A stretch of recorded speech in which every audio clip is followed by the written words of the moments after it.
desa, aynan masalan mis chiqib ketyapti, o'rniga nima tushyapti? Temir tushyapti.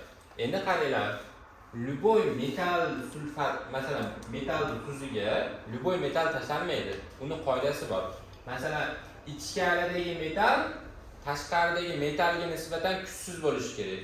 Masalan, mana mis sulfatga temir kelyapti-yu, misni o'rnini ololmaydigan metal kelishi kerak. Mis bu yerda kuchsiz, temir bu yerda kuchli bo'ladi-da. Kuchli metal kuchsizni o'rnini nima qila oladi? Ola oladi. Agar teskarisi bo'lganda, masalan, temir sulfatga biz mis tayoqchasini tushirganimizda u yerda reaksiya ketmasdi. Reaksiya ketish uchun nima bo'lishi kerak ekan? Bittasidan ko'ra ikkinchisi nima bo'lishi kerak ekan? Kuchli bo'lishi kerak ekan. U kuchli kuchsizni qayerdan ajratamiz? Bekativ qatordan ajratamiz. Do'stlar chiroyliga. Xo'p, bekativ qatori metallarning kuchlanishlar qatori deyiladi. Bekativ qatori deb yoziladi. Beketov. Bekativ qatori.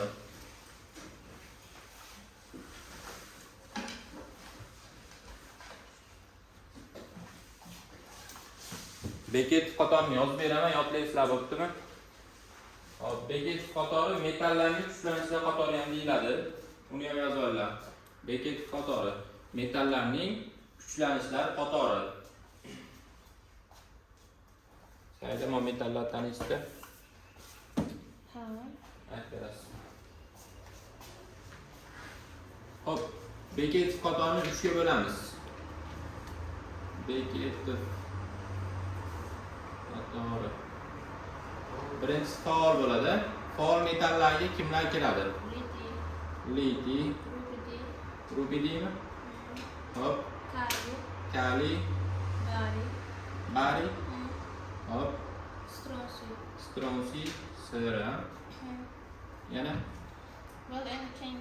bo'ldi. Alyuminiy qolib ketdimi? Hop, litiydan alyuminiygacha ayting. Alyuminiygacha ayting.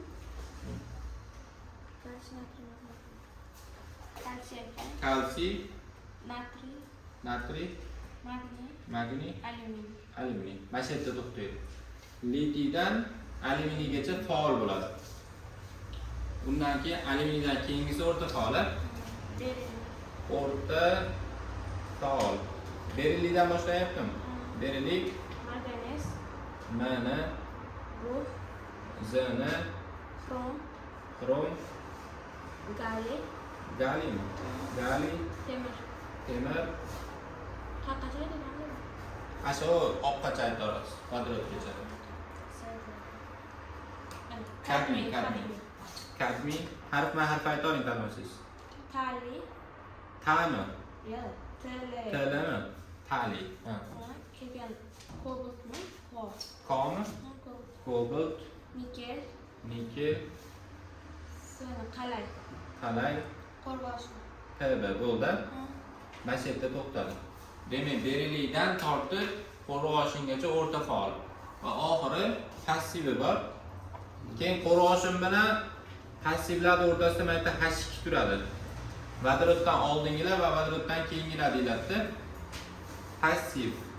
Passivlar kimlar kiradi? Mis, Smok, Hg, kumush, kumush, Ag, platina, Pt, oltin. Au. Bo'ldimi? Bo'ldi. Demak, bekativ qatori nechaga bo'lib o'rganamiz ekan? 3 ga bo'lib o'rganamiz ekan. Faollar kimdan kimgacha? Litiydan alyuminiygacha. O'rta faol beriliydan qo'rg'oshingacha bo'lyapti. Passivlar misdan oltingacha bo'lyapti. Mashqoniy metallar kuchlanishlar qatori. Endi mana shu e'tibor beringlar, yaxshilab qaranglar. Yozmay turinglar-da. Masalan, misni o'rnini temir ola oladimi desa, mana o'zimo eng kuchsizi oltinda. Endi bu yoqqa yurgan sari kuchi ortib boraveradi. Mana bu yoqqa keldik. Mana mis mana turibdi, passivda turibdi, to'g'rimi? A temirchi o'rta faolda. Demak, temir misdan ko'ra kuchli ekan. O'rnini ola oladi ekanmi? Ola oladi ekan. Reaksi ketadi deysizlar. Lekin masalan, temir sulfat turgan joyga mis kelsa, u yerda reaksiya ketmaydi. Endi temir bor joyga rux kela oladimi? Kela oladi. Chunki temirdan oldin turibdi, to'g'rimi? Rux bor joyga alyuminiy kela oladimi? Kela oladi. O'rnini ola oladi deysizlar. Kadmiy bor joyga nikel kela oladimi? Yo'q. Kadmiydan keyin turibdi nikel. Demak, o'rnini ololmaydi. O'rnini olish uchun o'zidan ko'ra kuchli bo'lishi kerak. O'zidan oldin turish kerak ekan. Tushunarli? Agar o'zidan keyin tursa, unda reaksiya ketmaydi deysizlar. Mashq qatorni ko'chirib olinglar. Pauza qilib turasizlar.